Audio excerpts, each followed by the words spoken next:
Hey everyone, I'm going to show you a quick and easy solution to how to get section views inside the Blender. As someone who has worked with SolidWorks for a long time, I really think it is necessary to double check your models with section views. First, I'm going to model a piece and add hidden extractions inside the model, and then we are going to use the method to see extractions we made inside the model.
Okay, after completing your model, you're gonna add a empty object to your scene.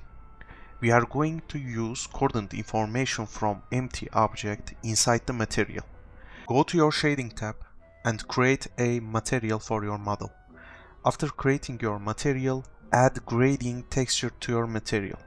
Select your gradient texture and press Ctrl T to bring your mapping nodes. Connect gradient texture factor output to alpha input of your BSDF. Increase the scale of your gradient texture in order to get more defined casts from your model.